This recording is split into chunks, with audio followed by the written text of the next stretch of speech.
happens when the most sacred yes you've ever uttered is a deafening no? Not to love, darling, but to the waiting. That soul-crushing pause where you've suspended your life, your joy, your very breath, clinging to a spiritualized, romantic fantasy like a life raft in a storm that never seems to pass. What if that moment, the one where your divine feminine essence finally drops the weight of expectation like a shattered teacup, isn't surrender, but detonation, the kind that doesn't destroy you, but unfolds you? Imagine this. You're an astronomer who's spent decades charting a single elusive star, your twin flame, your divine masculine counterpart. You've memorized its theoretical trajectory, calibrated your entire existence to its hypothetical return. Then one rain-slicked Tuesday, exhausted from squinting through the telescope's eyepiece, you finally lean back and gasp, not at the star's absence, but at the galaxy blazing across the whole damn sky you forgot existed. That's the revolution we're talking about. Not a change of heart, a change of cosmology. This isn't about giving up or moving on. Those phrases taste like ash, don't they? Too small for the seismic shift occurring when the keeper of sacred patience finally says, enough. It's the moment your longing stops reaching outward like desperate roots seeking water in a desert, and instead turns inward, drilling deep into bedrock until it strikes the underground ocean you didn't know you carried. Suddenly, the ache transforms. It's no longer for him. It's the thunderous echo of your own damn depth. We've been sold a celestial fairy tale. That union means two half-souls collapsing into one radiant beam of light out there. But what if the real magic, the dangerous, dazzling, soul-rearranging truth, is this? You were never half of anything. You were always the supernova. The waiting? It was just the event horizon you needed to cross to realize your own event was already happening. That phantom ache in your chest? Not his absence, but the pressure of your own collapsed star preparing to explode into light.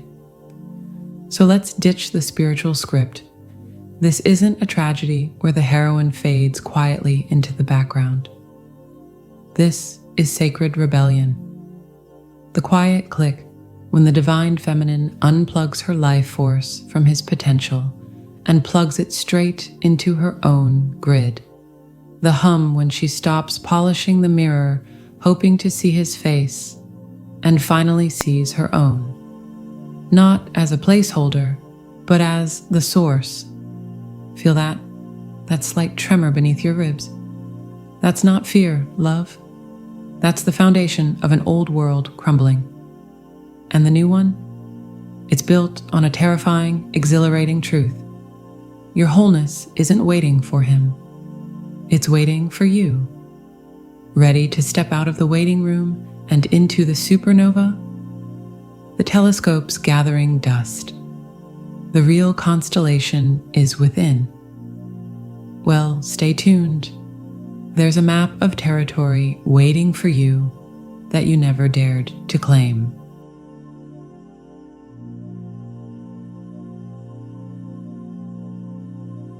Let's talk about that moment.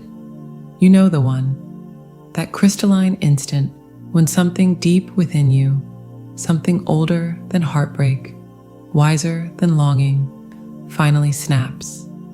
It's not a dramatic shattering, not usually. More like the quiet, irrevocable click of a lock turning from the inside. You look at the empty space where you've poured your hopes, your prayers, your very life force into waiting for him. Your twin flame, your divine masculine counterpart, the supposed missing piece, and a profound, almost unsettling stillness descends. It's not despair, it's recognition. a bone-deep knowing. This waiting, it's killing me, and I choose life. This beautiful soul is the sacred detonation of the Savior archetype. And honey, the fallout is glorious. For years, maybe lifetimes, we've been fed this intoxicating spiritual fairy tale. He is your completion. He holds the key to your ascension. His awakening, his return, his readiness is the catalyst for your shared paradise.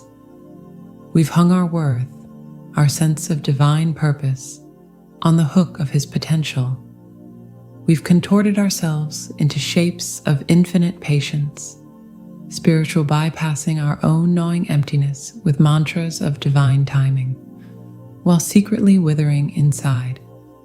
We've played the role of the eternal feminine, the patient womb, the unwavering lighthouse guiding his storm-tossed ship home. But what if that very role is the cage? What if the pedestal we built for him was constructed from the stolen bricks of our own sovereignty? Think about it. How many times have you dimmed your own light, thinking it might make his flicker seem brighter? How many dreams did you postpone, whispering, after the union? How much of your precious life force, that potent, creative, erotic energy, have you funneled into the black hole of waiting, hoping it would somehow manifest him? It's like polishing a phantom teacup, hoping the act itself will conjure the tea. Exhausting, isn't it? And frankly, a bit absurd when you step back. This isn't just impatience. It's the slow erosion of yourself on the altar of a spiritualized romantic ideal.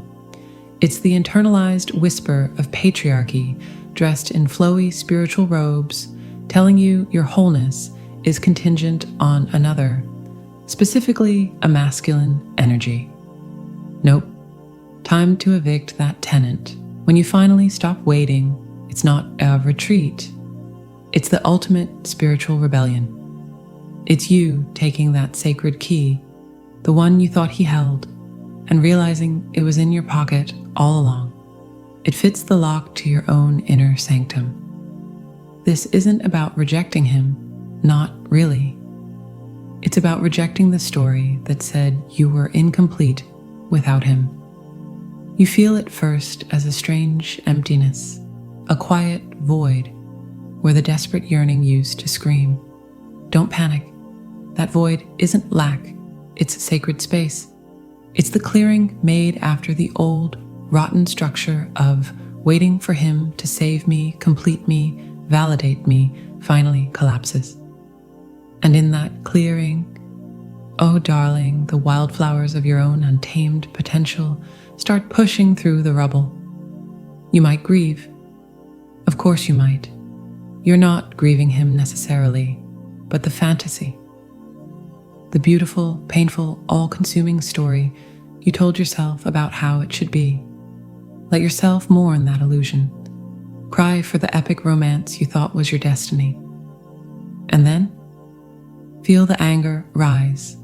Not the petty, bitter kind, but a deep, roaring, sacred rage. The kind that scorches away victimhood. The kind that bellows, enough. This rage isn't destructive, it's fiercely creative. It's the fire that forges your inner steel, the energy that finally builds boundaries higher than the Himalayas and says, my peace, non-negotiable, my joy, my birthright, my life, happening now, with or without your script, universe. This rage is the divine feminine reclaiming her power source, plugging her own damn self back into the cosmic outlet. Forget waiting for him to turn on your light. You are the light. Suddenly, the energy you spent polishing that phantom teacup, it floods back into you. Your creativity explodes. Maybe you finally write that book, pick up the abandoned paintbrush, launch the business, dance under the moon just because. Your intuition sharpens from a whisper to a clarion call. Decisions become easier because you're consulting your own inner compass, not triangulating his potential reactions. You rediscover pleasure, simple, profound pleasure in your own company, your own body, your own damn thoughts without the constant background hum of, when will he? It's like taking off shoes 2 sizes too small after decades. The relief is almost ecstatic. You realize the union you craved wasn't out there. The real merging was always waiting within. The sacred marriage of your own fierce, protective, masculine energy. Yes, you have it. And your deep, intuitive, nurturing, feminine essence. You become your own sanctuary. You become whole. Not perfect, whole. And you know the wildest, most liberating secret? This isn't the end of the twin flame journey. It's the real beginning. Because true twin flame union isn't about 2 halves clinging desperately together. It's about 2 whole beings choosing each other from a place of overflowing abundance, not aching lack. By stopping the weight, by shattering the savior archetype within you, you don't close the door to him. You simply stop holding it open with your own exhausted soul. You free him from the impossible burden of being your everything.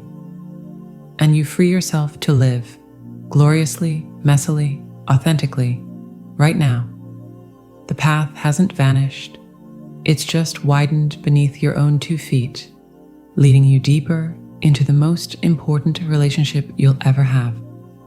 The one with your magnificent, unbound self. The flames haven't gone out, love. They've just turned inward. And my, how brightly you burn. Feels a bit like standing naked in a new dawn, doesn't it? Exposed, maybe a little wobbly, but utterly, terrifyingly alive. Good. Hold that feeling. Because what happens next, when that reclaimed energy starts pulsing through you? Well, let's just say the universe has a spectacular sense of irony, and the adventure is only getting started. Ready to see what happens when you truly, finally choose you?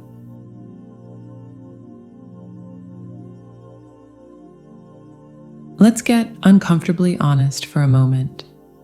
That exquisite ache when you finally release the grip on him. That soul-deep sigh of I'm done waiting. It's not just relief washing over you. There's a subtle, almost imperceptible shift in the atmosphere within, like the quiet settling of dust in an abandoned room after a door slams shut. Suddenly, the silence isn't empty, it's loud, and in that resonant quiet, something stirs. Something you've been running from, perhaps for lifetimes. Meet your wounded masculine, darling. He's been waiting in the wings, patiently gathering dust while you poured all your energy into the external search for his divine masculine counterpart. And now, the spotlight's on him. Buckle up. You see all that frantic searching, that desperate yearning for him to be ready, to be awake, to be present. It wasn't just about him. Not really. It was a magnificent, unconscious diversion, a spiritual sleight of hand. While you were busy polishing the mirror, hoping to see his reflection clearer, you were avoiding the slightly tarnished, complex, utterly powerful mirror within, the one reflecting your own masculine essence. We talk so much about balancing divine feminine and masculine energies, but rarely do we dive into the gritty, often uncomfortable truth. Your inner masculine isn't some abstract concept. He's a living, breathing part of your psyche, and he's been wounded, neglected, and probably a little pissed off. Think about it. What parts of yourself did you silence while waiting for him? that fierce boundary you knew you needed to set, but softened because he's going through so much. That career ambition you shelved because union might require relocation. That clear, logical voice you dismissed as too harsh or not feminine enough. That's him, your inner king, warrior, protector. Call him what resonates.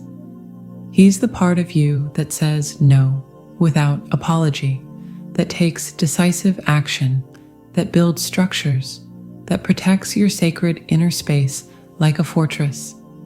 But when he's wounded, he shows up differently, maybe as relentless self-criticism, the tyrant king, as paralyzing indecision, the abdicated king, as people-pleasing to the point of self-erasure, the jester king, masking pain with performance, as an exhausting need to control every tiny detail, the micromanaging emperor. Sound familiar? When you stop waiting for the external divine masculine, the energy you were pouring outward comes flooding back. And it doesn't just land in a soft, fluffy cloud of self-love. It lands with a thud right in the lap of this neglected inner figure. It's like turning on the lights in a dusty, forgotten attic workshop. You see the half-built projects, your abandoned dreams, the tools covered in rust, your unused talents, the blueprints gone yellow with age, your intuitive visions you didn't trust. And standing amidst it all, him, your inner masculine, looking maybe a bit weary, maybe a bit defensive, but undeniably there. And his eyes hold a question. Now that you're finally here, what do we build? This isn't about becoming less feminine. Goodness, no. It's about integration. It's the divine feminine, your deep intuition, your flowing creativity, your boundless compassion, finally turning inward with that same nurturing power she once lavished on him. She walks into that dusty inner workshop, not with judgment, but with a soft cloth and a determined spark in her eyes. She approaches the wounded masculine not as a problem to fix, but as a long-lost ally to reconcile with. "Hello, beautiful strength," she might whisper. "I see your exhaustion. I see how hard you tried to protect us by building walls or hiding. Thank you. But the siege is over. We're safe now. Let's build something new together." The healing begins in the quiet moments. It's you finally setting that boundary, not with anger, but with a calm, unshakable certainty that feels foreign and yet deeply right. It's the voice that says, "This doesn't work for me," emerging clear and strong from your own throat, surprising you. It's making a decision based purely on your inner knowing, logic, and desire, without running it through a mental filter of, what would he think? Will this push him away? It's reclaiming your agency, not as a battle cry, but as a simple, grounded statement of fact. I choose this. That's your inner masculine, slowly standing upright, dusting himself off, feeling the strength return to his limbs, because you're finally acknowledging him, trusting him, working with him. Does it feel clunky at first? Oh, absolutely. You might overcorrect. That first boundary might come out like a slammed door instead of a firm fence. That first decisive action might feel reckless. That logical assessment might momentarily eclipse your beautiful intuition. You might feel like you're wearing a suit that doesn't quite fit. That's okay. It's not about perfection. It's about practice. It's about the divine feminine within gently guiding. A little softer here, love.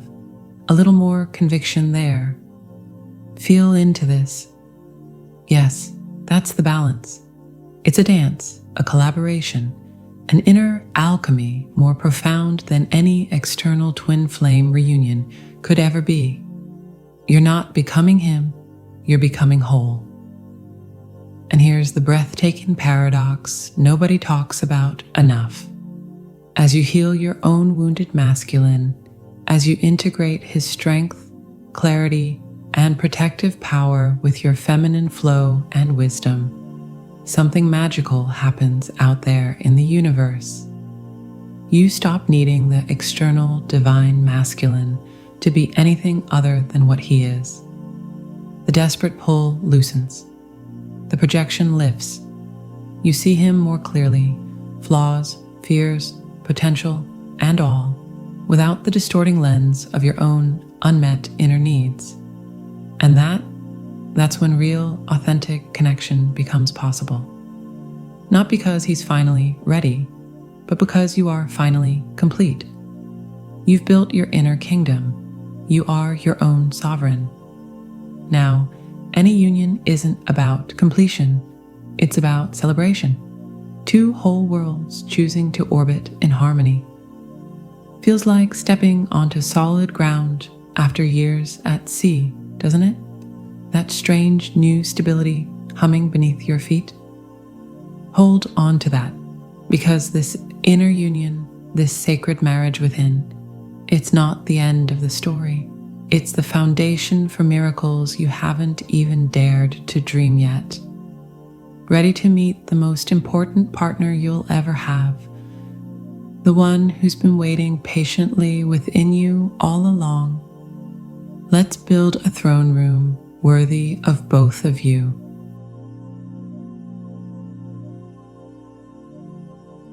Let's talk about the fire, not the gentle romantic candlelight you might associate with spiritual awakening.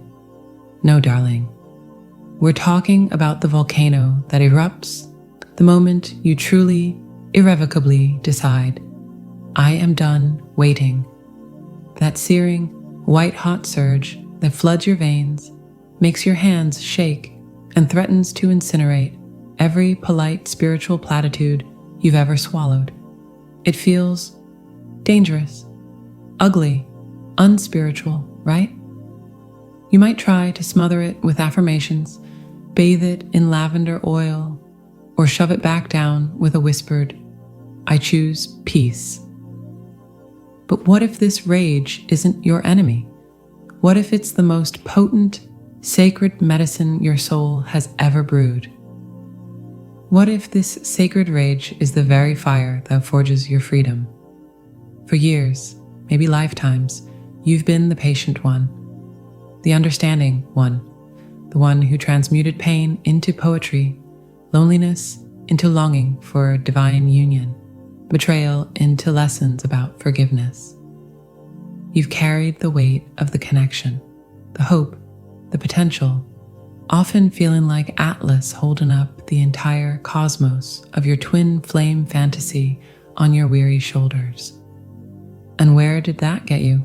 Exhausted, diminished, pouring from an empty cup while chanting divine timing. Enough. The dam breaks. And what pours out isn't a gentle stream of acceptance. It's a torrent of righteous fury. It's not just anger at him, though that might be there. It's deeper, fiercer. It's rage at the time stolen. Rage at the self-betrayal. Rage at the spiritual bypassing that told you your pain was just karmic lessons, while ignoring the very real, very human need for respect, reciprocity, and basic damn decency. It's the primal roar of your spirit, finally waking up and declaring, my life is not a waiting room. This isn't petty resentment. This isn't the sulky burn of a bruised ego. This is sacred rage. Feel that word. Sacred. It's holy because it originates from the deepest core of your worth. It's the fire that burns away the scaffolding of victimhood you didn't even realize you'd built around yourself. It scorches the narratives. If I just love him enough, if I'm just patient enough, if I heal myself enough for both of us. Ashes. all ashes. This rage is the fierce love of the Divine Mother for protecting her child, you, from further harm. It's the unapologetic defender rising from within, sword forged in the fires of your own neglected truth, ready to slay the dragons of self-abandonment. It's the energy that finally says no more, with a resonance that shakes the foundations of your old reality. Think of it like this. Imagine a forest choked with deadwood, dry tinder, and suffocating undergrowth. It's stagnant, diseased, nothing new can grow. Then comes the wildfire. Terrifying? Absolutely. Destructive? Oh yes, but what emerges from the ash? Fertile ground. Sunlight reaching the forest floor for the first time in decades. Seeds that have lain dormant for generations finally sprouting. Your sacred rage is that wildfire. It clears the choked debris of outdated stories, self-sacrificial patterns, and the toxic undergrowth of hope rooted in his potential instead of your present reality. It burns away everything that's keeping you small, stuck, waiting. It feels like destruction because it is. The necessary destruction of everything that no longer serves your soul's sovereignty. And yes, it's messy. It's uncomfortable. You might scare yourself a little. Good. That means it's working. So, what do you do with this molten energy coursing through you? You don't suppress it. You don't spiritualize it away. And you certainly don't aim it destructively outward, though the temptation might be real. You channel it. You become the alchemist. This rage is pure, unadulterated, creative life force that's been trapped, simmering beneath the surface of your patient divine feminine persona. Now unleashed, its power beyond measure. Feel it surge? That's the energy to forge unbreakable boundaries. That no, you could never voice. It comes out now, clear as a bell, ringing with the strength of tempered steel, not a wall built from fear, but a sovereign border drawn from self-respect. Reclaim your desires, that dream you buried, that passion you thought was selfish. The rage melts the shame around wanting for yourself. It fuels the audacity to reach for it fiercely. Speak your truth, the words that stuck in your throat, fearing conflict or rejection. The rage gives them voice, not as a weapon, but as a declaration of your existence, your needs, your worth.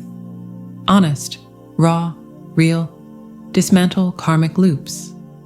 That pattern of choosing emotionally unavailable partners, of abandoning yourself for love.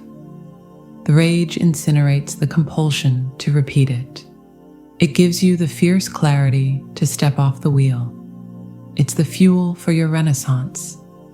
Suddenly, you're painting again, writing that novel, launching the business, hiking the mountain, dancing like nobody's watching, or like everyone is and you couldn't care less. Why? Because that pent-up life force is no longer being wasted on polishing a phantom connection. It's being poured directly into you, your creativity, your joy, your life. The phoenix, it doesn't rise from calm waters, love. It rises from the ash of its own burning. Your rage is the catalyst for that impossible, magnificent rebirth.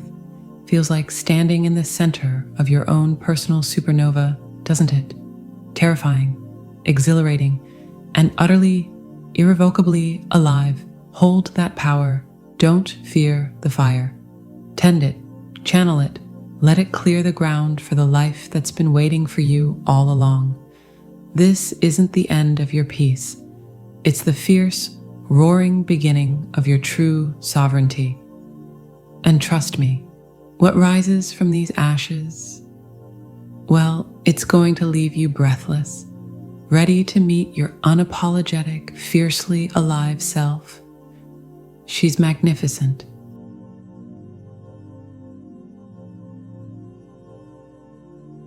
You know that restless, thrumming energy? That electric current humming just beneath your skin whenever you thought of him. The one that made your fingertips tingle and your stomach flutter with possibilities. For years, you called it longing. You named it sacred connection. You poured it into letters never sent, daydreams of reunion, and midnight prayers for his awakening. But darling, let's call it what it really was. Your stolen life force, your creative fire, your erotic essence. And the moment you stop waiting, that dam breaks, that river of liquid lightning, diverted for so long into the desert of maybe someday, comes roaring home. Welcome to erotic sovereignty. The radical art of turning your longing into life force and your waiting into wonder. Think of all those years you spent spinning fantasies like golden thread. Thread you wove into elaborate tapestries of what could be. Every whispered, if only he, every mental rehearsal of your reunion, every tear shed over his silence. That was you playing Pygmalion to a ghost, pouring your creative nectar into a vessel with no bottom. It's like planting an orchard in someone else's name, tending it with your sweat, then starving while you wait for them to offer you fruit. Absurd, right? Yet how many masterpieces lived only in your mind's eye because you thought they needed his presence to be real? How many songs died in your throat because you believed your voice needed his ear to matter? When the waiting ends, something visceral happens.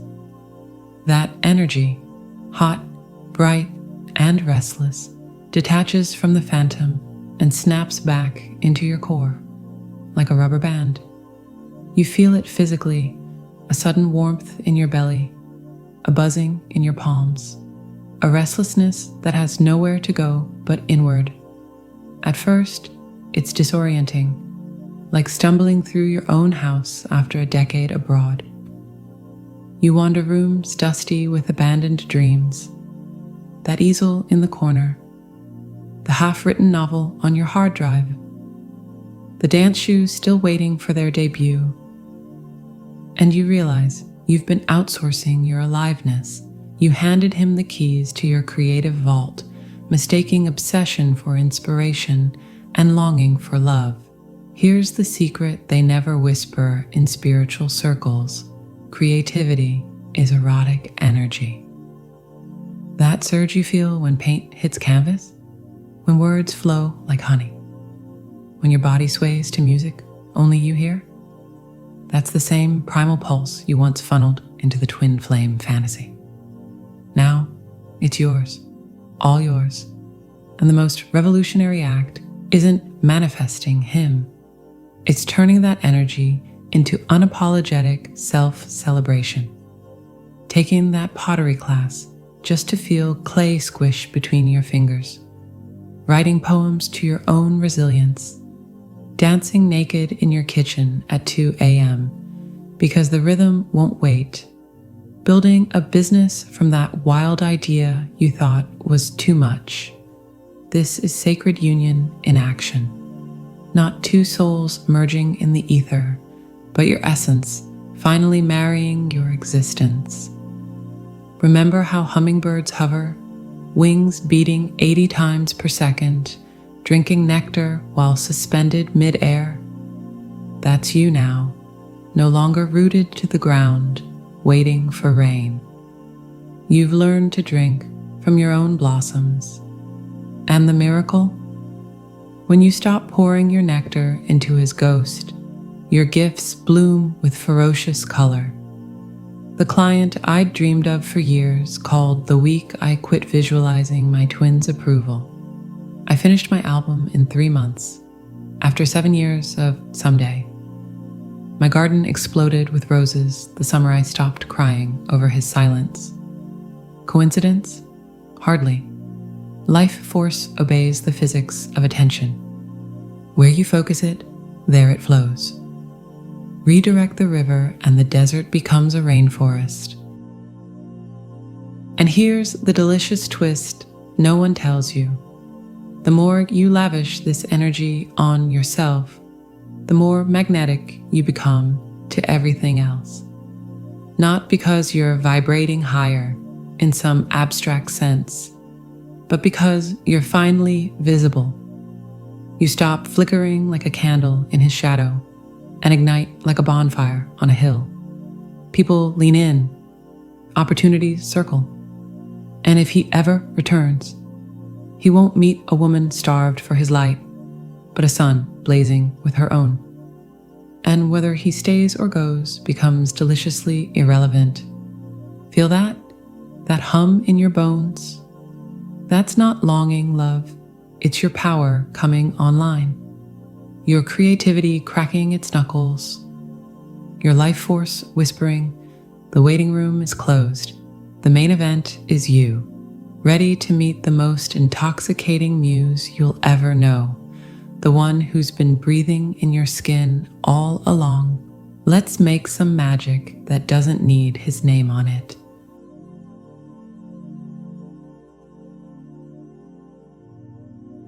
Let's shatter the final illusion, the one they sell in glossy spiritual brochures. That union means two souls collapsing into one cosmic puddle of bliss somewhere out there. No, darling, the real miracle, the one that whispers your name in the quiet after the storm, is far more subversive. It's the moment you realize you were never half a soul searching for its match. You were always the whole damn universe. And when you stop waiting for him to complete you, when the ache for twin flame reunion softens into a sigh of sacred self-possession, that's when you feel it, the profound, unshakable click of inner marriage. Not a fairy tale ending, a sovereign beginning. You know that hollow echo in your chest? The one you've spent years mistaking for his absence? Walk toward it, don't flinch. Step right into that cathedral of silence you've been running from. It's not emptiness, it's holy ground. The place where your divine feminine, your intuition, your flow, your wild creativity finally turns to face your divine masculine, your logic, your boundaries, your steadfast action, and whispers, enough wandering. Let's build a home right here. But how? You might ask, fingers still trembling from the habit of reaching outward. Like this, you trust a decision because your gut and your mind agree. You rest without guilt because your inner protector guards your peace. You create not for applause, but because your inner lover delights in the act itself. This isn't self-love, it's architecture of the soul. Brick by brick, you mortar your fractured parts into a palace. Inner marriage isn't some esoteric event. It's the mundane made sacred. Morning. Your feminine intuition says, slow down, feel the sun, while your masculine resolve arranges the day to allow it. Noon. Your masculine discernment says, this project drains you, and your feminine compassion releases it without self-reproach. Midnight. Your feminine whispers write the poem, and your masculine hands open the notebook. No internal civil war. No more feminine chaos sabotaging masculine plans. No more masculine rigidity strangling feminine flow. Just elegant collaboration. A parliament of self where all voices belong. Let's be real. This isn't floating on a cloud chanting OM. It's you arguing with yourself over whether to binge Netflix or meditate, and laughing when you choose both. It's your inner queen decreeing, we deserve organic kale, while your inner rebel smuggles dark chocolate into the cart. Wholeness means embracing your glorious contradictions, the mystic and the skeptic, the warrior and the healer, and letting them throw a daily feast in your honor. Here's the secret they won't post on Instagram.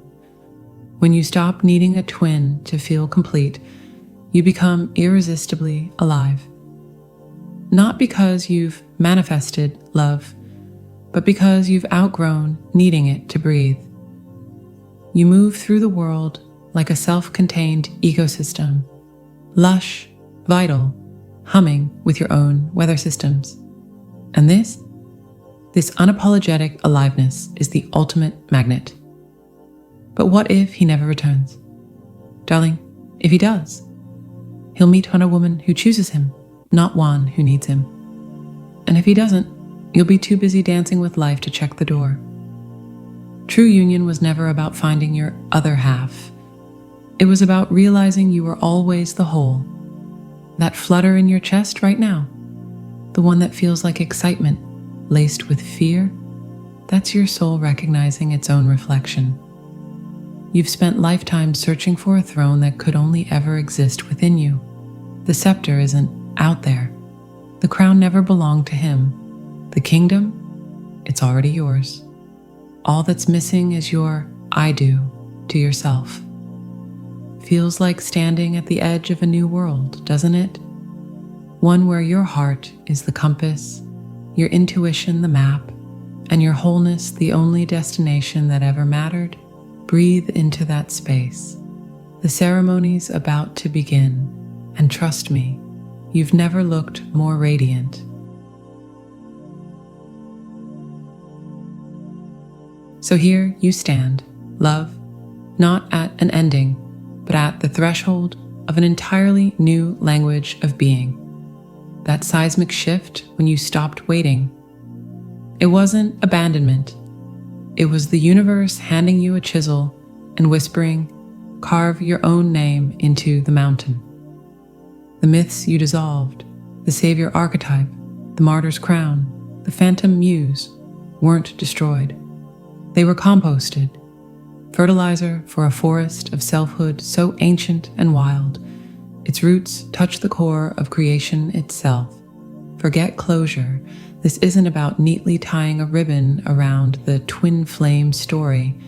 It's about realizing you were never just a character in a faded romance novel. You are the library. You are the ink. You are the hand holding the pen, scribing a saga far grander than any single soul's return could contain. That hollow echo you once feared, it was never his absence ringing. It was the resonance chamber of your own becoming, waiting for you to step inside and sing your uncensored truth. Think of it like this.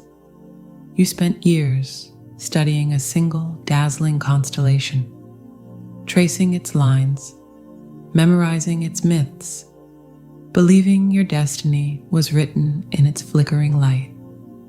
But the moment you turned away, exhausted from craning your neck, you discovered your own eyes could see galaxies.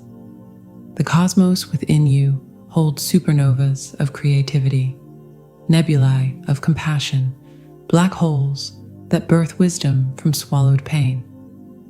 Why orbit a single star when you contain the blueprint for entire universes? This wholeness you forged? It isn't a static trophy on a shelf.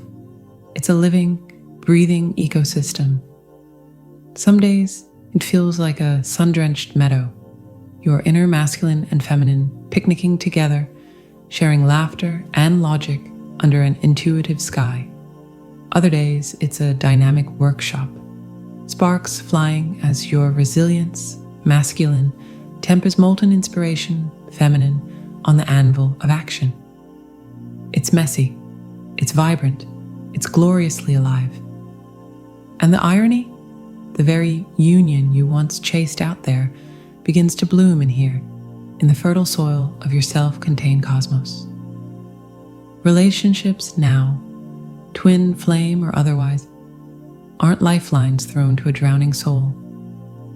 They're docking stations where whole starships choose to temporarily align trajectories, sharing light and gravity before voyaging onward. But what about the longing, the what if? Ah, darling, that ache doesn't vanish overnight. It transforms.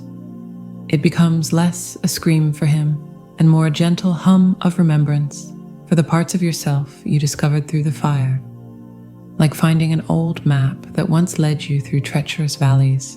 You don't need it anymore, but you honor its creases, knowing every fold taught you how to navigate your own inner terrain. The longing, it becomes reverence for the journey itself. So where does this path lead? Not to a predictable destination marked happily ever after. It leads deeper into the sacred wilderness of your own unfolding. Every boundary set becomes a new mountain range, defining your horizon. Every reclaimed desire paints a brighter star in your internal sky. Every moment of fierce self-compassion deepens the roots anchoring you to your worth. You become less a seeker of external flames and more a self-sustaining sun, radiating warmth not from borrowed light, but from the nuclear fusion of your own integrated soul. The adventure isn't over. It's just shed its old skin. That flutter in your chest when you imagine tomorrow. That's not residual hope for his return. It's anticipation for your next revelation. The undiscovered country within you, waiting for your sovereign footfall. You've traded the waiting room for the explorer's helm. The map is blank. The compass is your heartbeat. The destination, anywhere your wholeness decides to blaze a trail, ready to meet the most breathtaking horizon you've ever seen. Look inward, love. It's been glowing there all along,